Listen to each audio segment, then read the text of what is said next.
Bonjour à toutes et à tous, ravi de vous retrouver sur le plateau de BX Foot pour une émission aujourd'hui consacrée à l'Andy Foot Festival, un événement qui nous tenait particulièrement à cœur.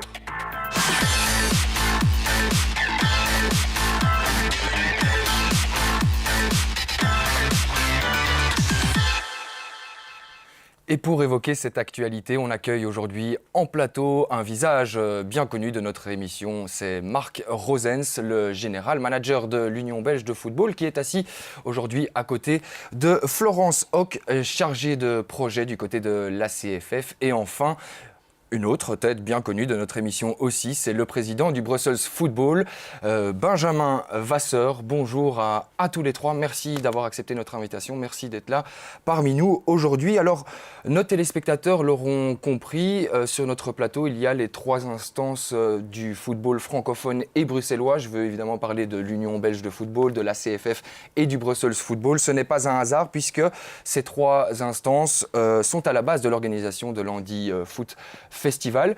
Alors, qui de vous trois se dévoue pour expliquer à nos téléspectateurs en quoi consiste réellement ce projet, cet événement? Moi, je vais dire honneur aux dames. Honneur aux dames, allons-y. Merci, messieurs. Alors, en Andy Foot Festival, on a mis en place ce projet d'initiative aussi de l'UEFA qui nous subside par rapport à ça. Et le but était vraiment de mettre en place une activité où on puisse faire participer les écoles et les institutions spécialisées à venir pratiquer une activité autour du ballon rond. Ce sont plus des ateliers de psychomotricité. Et donc, les enfants font plusieurs ateliers et je pratique le football de manière ludique et passe une bonne journée. Ça, c'est le but d'un Andy Foot Festival. Et c'est quoi? Ça se déroule une fois par an ou alors c'est un projet qui se déroule plusieurs fois, plusieurs reprises? Alors là, on l'a fait l'année dernière, ouais. On le refait cette année et on espère pouvoir le refaire de plus en plus régulièrement et pas seulement une fois par an. Ok. Est-ce que chacun, à votre tour, est-ce que vous pouvez nous donner votre rôle dans l'organisation de cet événement? Alors quand je dis votre rôle, ce n'est pas personnellement, mais c'est votre instance que vous représentez un petit peu aujourd'hui. On va commencer avec vous, Benjamin. Nous, au niveau de Brussels Football, c'est quoi? L'événement se passe à Bruxelles. Et vous savez bien que l'importance pour nous, c'est le football, mais le football pour tous. Donc ça nous tenait à cœur vraiment de travailler en collaboration avec la Fédération belge de football et avec la CFF avec qui on est partenaire pour pouvoir faire de cette journée vraiment une réussite pour les enfants. Ça, c'est vraiment la priorité. Ce n'est pas la publicité, c'est vraiment l'enfant qui est au centre de nos attentions parce qu'il mérite tout autant qu'un enfant. Est-ce qu'on peut parler de normal, pas normal, mais que ces enfants qui connaissent ces difficultés puissent aussi avoir des bons moments autour d'un ballon. Marc ? Disons que j'ai été un petit peu je ne vais pas dire le moteur, c'est pas vraiment le bon terme, mais disons que j'ai quand même poussé à reproduire ce que nous avons vécu la saison passée, parce que je l'avais déjà dit à l'époque, le sourire de ces enfants, on ne peut pas s'en passer. Et voilà, mais donc, disons que j'ai facilité certaines choses au niveau matériel, au niveau de l'infrastructure. Les contacts aussi peut-être? Les contacts, voilà, c'est ça. Et donc, il faut dire que c'est Florence qui a mis tout ça sur pied, qui a donc cherché les contacts, etc. Et disons que j'étais là en deuxième main pour l'aider à pouvoir réaliser le projet. Florence, on va terminer avec vous alors, puisque vous représentez un petit peu la CFF aujourd'hui sur notre plateau. Alors moi, dans ce type d'événement, j'organise l'événement en collaboration avec Marc, parce que comme il l'a dit, Marc a des contacts aussi sur Bruxelles, que moi je n'ai pas forcément. Et donc mon but, c'est d'organiser la journée, que ce soit l'accueil des écoles, les ateliers, où là, j'ai la chance d'avoir le département technique de la CFF avec Xavier Donnet, qui s'occupe entièrement des activités. Et donc moi, je coordonne entre l'activité, le lunch, les écoles, inviter les écoles. Enfin voilà, moi je gère un peu tout ce qui est organisation en collaboration avec Marc Rosens.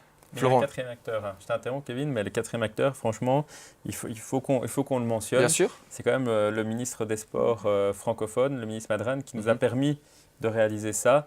Parce qu'il faut saluer qu'il s'est engagé et grâce à ça, on a eu les moyens. Je tenais quand même à souligner que, outre nous trois et toute l'équipe, il y a quand même eu un quatrième acteur en sa personne. C'est toujours important de le souligner. Le message est passé, Benjamin. Florence, vous l'avez signalé, c'est la deuxième édition de cet événement. Alors, est-ce que c'est parti pour un projet à long terme, une vision à long terme, ou est-ce que c'est trop tôt pour le dire?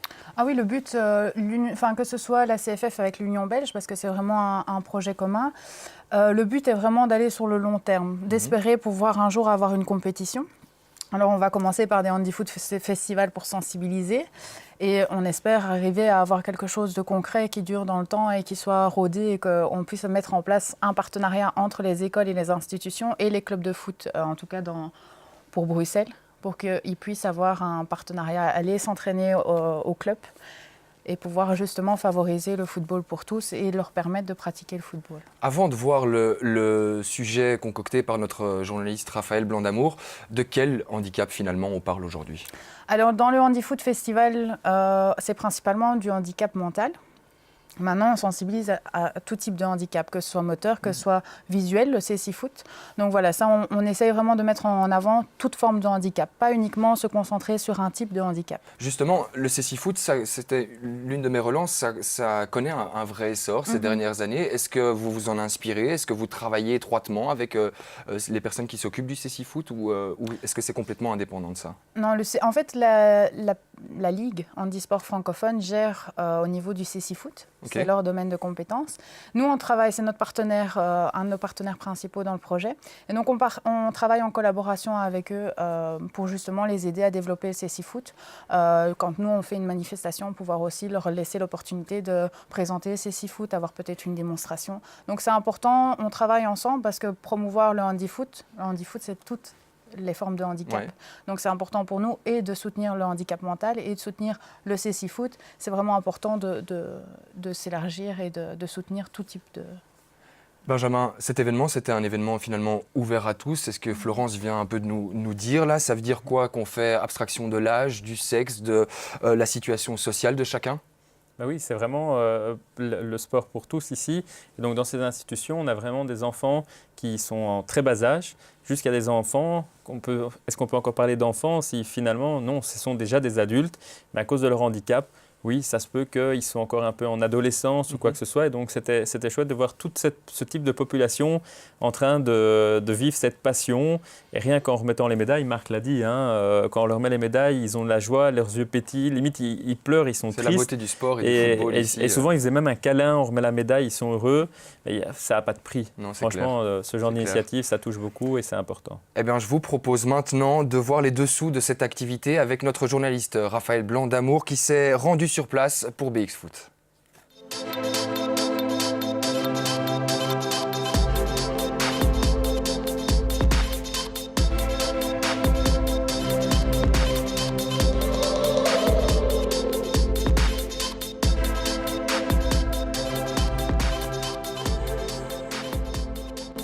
Deuxième édition réussie.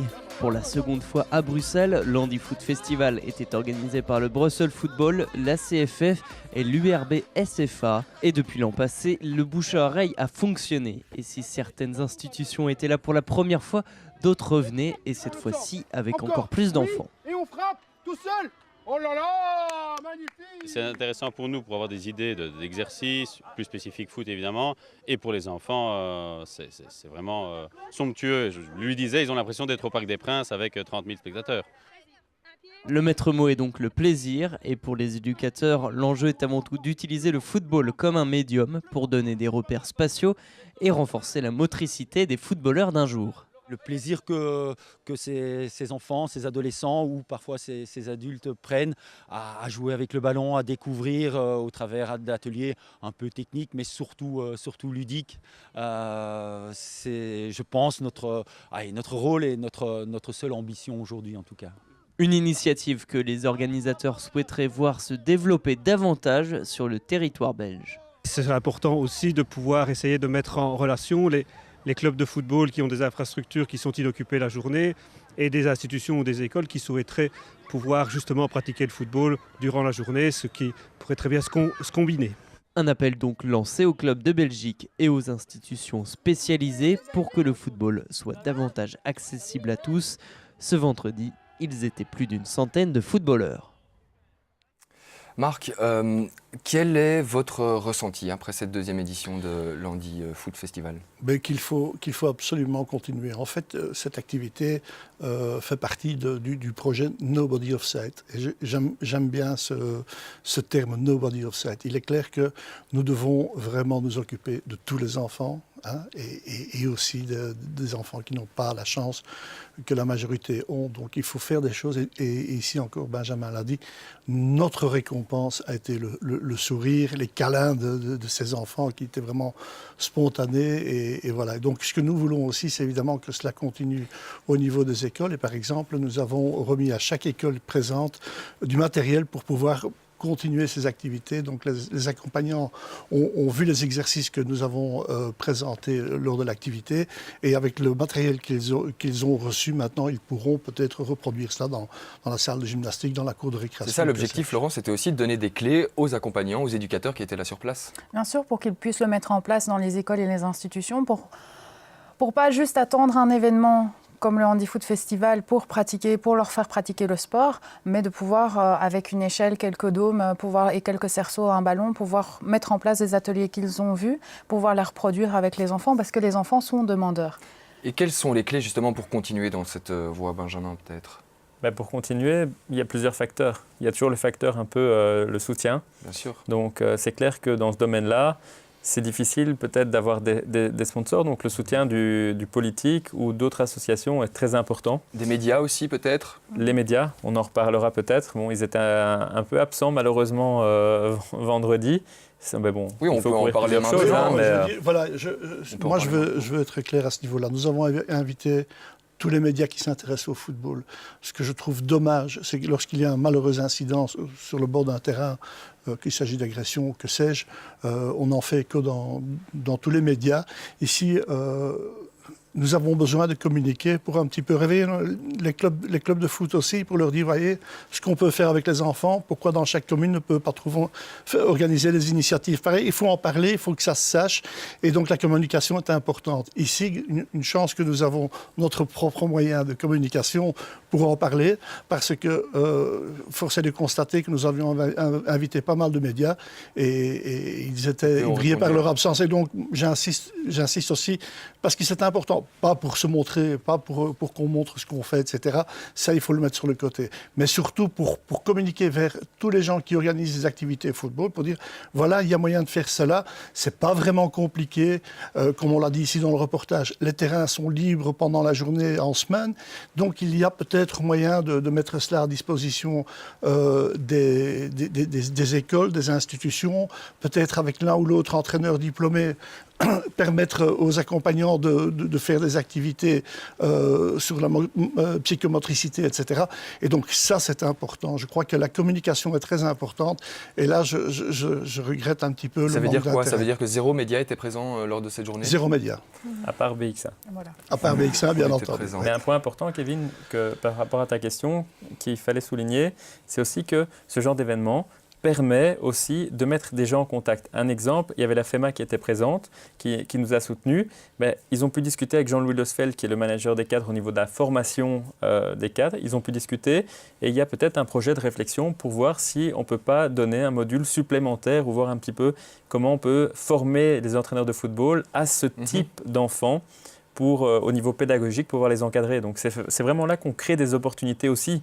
Et plus on va en parler, plus on créera d'opportunités. Ça veut dire qu'en ce moment, en Belgique, il n'y a pas de clubs qui ont des sections spécialisées pour les personnes handicapées, nulle part. En Belgique, si. Hein. En Belgique, oui. Il faut constater que du côté de Voetbal Vlaanderen, là déjà, ce qu'ils appellent le G-Voetbal est pas mal développé. Nous avons quand même pas mal de choses encore à rattraper. Et concernant Bruxelles, alors, c'est ça ? Voilà, là, concernant Bruxelles, sûrement. Et là, il est un fait évident, c'est qu'il faut une prise de conscience de tout le monde pour voir ce qu'on peut faire. Et bien sûr, comme le dit Benjamin, les contacts qui ont été pris durant cette journée avec des responsables nous permettront par après de multiplier les activités. Mais donc, Florence, vous êtes confiante par rapport à ça, par rapport à la professionnalisation, entre guillemets, bien sûr, du football, de l'handi-football ? Oui, je pense en parlant, je pense que déjà, on va réussir à sensibiliser beaucoup de personnes. Il est important que nos clubs aussi soient au courant de cette possibilité d'ouvrir une nouvelle section en handi-foot. Maintenant, il y a différentes manières de le mettre en place. On peut très bien créer une équipe à part entière, ou alors juste inclure un ou l'autre joueur au sein d'une équipe. Il y a différentes manières pour le mettre en place, mais effectivement, je pense que plus on en parle à nos clubs, plus on le fait connaître auprès des écoles et des institutions. Je pense qu'il y a possibilité de vraiment mettre quelque chose en place sur le long terme. Oui. On va maintenant écouter Gaston Schreus, trésorier de l'ACFF, particulièrement satisfait d'avoir été présent durant cette journée particulière. Oui, je suis particulièrement heureux de me retrouver pour la seconde année ici consécutive en région bruxelloise pour pouvoir être présent à un handi-foot qui pour moi est un élément important dans la vie de ces enfants. On leur donne évidemment du plaisir et de la joie pendant une journée, mais ça participe, je crois, aussi à comme une approche psychologiquement importante pour eux, lorsqu'on peut associer le sport à leur développement physique. Et c'est bien que la fédération, enfin la CFF en tous les cas, l'aile francophone de football, soit des moteurs avec la Ligue handisport de ce type de projet, et où le football a une autre palette encore d'activités, en permettant de ne pas rester en focus permanent sur ce qu'on voit dans la télévision, mais d'aborder, je vais dire, peut-être des éléments qu'on arrive périphériques au niveau du sport et au niveau du football. Voilà. Dans un sens, on aimerait un peu plus voir ce genre d'événement. Tout à fait. Je crois qu'il y a matière, en tous les cas pour la région wallonne, de pouvoir réfléchir et analyser ce qui se passe ici. La région bruxelloise a cette particularité de travailler, je crois, depuis plusieurs années déjà, dans des partenariats entre les structures d'accueil des personnes à handicap et les structures sportives. C'est un vœu évidemment que je souhaiterais qu'on le rencontre beaucoup plus en Wallonie. C'est un vœu que l'UEFA nous demande aussi d'intégrer pour pouvoir décloisonner le football et apporter toute sa dimension humaine par rapport à ces enfants qui n'attendent que ça et dont le football leur procure une joie importante et je crois essentielle. Voilà. Benjamin, Gaston Schreus nous parle de souhaits de l'UEFA. Est-ce que vous avez plus de précisions concernant ça ? Il faut savoir que l'UEFA est vraiment une entité qui soutient ce genre d'initiative. Et d'ailleurs, Gaston, ce n'est pas mentionné, mais il est responsable pour l'UEFA, pour tout ce qui est CSR, donc tout ce qui est social au niveau de l'Union belge et donc en particulier au niveau francophone. Donc il faut le souligner, il est fort actif, il défend bec et ongle au niveau de la CFF ce projet. Et je pense qu'on peut le remercier de son soutien. Alors Florence, tant qu'on parle de l'UEFA et de l'Europe dans sa globalité, finalement, où se trouve la Belgique par rapport à nos pays voisins ? Nous, on a du travail, je pense. En fait, ce qui se passe en Belgique, c'est que la Flandre a commencé, enfin, Voetbal Vlaanderen a développé le handi-foot depuis plusieurs années. La CFF avec Bruxelles Football, on commence seulement, ça fait 2 ans à peine qu'on travaille sur le projet. Donc je pense qu'on doit rattraper le retard accumulé pour pouvoir avoir un bon niveau au niveau du handi-foot. Et je pense qu'en stabilisant, en essayant vraiment de développer le handi-foot, on arrivera à avoir une Belgique où le handi-foot a sa place et est mis en avant et, je l'espère, avoir une compétition comme on peut retrouver en France. Marc, il y a aussi un thème important qui vient d'être abordé dans cette interview. C'est finalement la relation entre les clubs qui pourraient mettre des infrastructures en place, des infrastructures bien sûr sportives, et des écoles ou des institutions qui accueillent des enfants handicapés. Pour réaliser vraiment quelque chose de bien, il faut avoir un travail d'équipe. Oui, c'est donc, ça. Ce n'est pas simplement les clubs, ce n'est pas simplement la région, ce n'est pas simplement la commune ou les communes. On doit se mettre ensemble avec les associations, avec les écoles. Mais est-ce que justement, ce n'est pas un problème finalement typiquement belge, c'est que chacun veut tirer les ficelles de son côté et qu'on a du mal à uniformiser tout ça ? Eh bien, nous sommes disposés de toute façon à canaliser tout ça et donc qui se sent l'envie d'organiser quelque chose, qu'il prenne contact avec Benjamin ou avec moi-même et croyez-moi qu'on va développer. D'ailleurs, je suis en discussion pour le moment avec l'hôpital des enfants pour envisager des activités pour les enfants hospitalisés. Je ne peux pas en parler plus pour le moment parce que voilà, c'est une ébauche actuellement, mais je suis en discussion notamment avec l'hôpital des enfants pour éventuellement organiser des activités pour les enfants qui sont hospitalisés. Voilà, ça c'est déjà une chose, mais je vous dis encore une fois, quel que soit le handicap, quelle que soit l'association, prenez contact avec nous si vous souhaitez faire quelque chose, organiser quelque chose, que ce soit ponctuel ou disons régulier, on peut examiner la chose et en fonction des moyens que nous aurons, eh bien, on le fera. Eh bien Marc, merci. Le message est passé. C'est ici que notre émission touche à sa fin. Merci évidemment à tous les trois d'être venus sur notre plateau pour aborder le Handifoot Festival, un projet qu'on suivra évidemment avec beaucoup d'attention dans les années à venir. Et ce que vous allez suivre avec beaucoup d'attention, c'est évidemment l'émission de BX Foot de la semaine prochaine. Elle aura lieu lundi prochain. Elle sera présentée par Jordi Garcia. D'ici là, portez-vous bien. Ciao.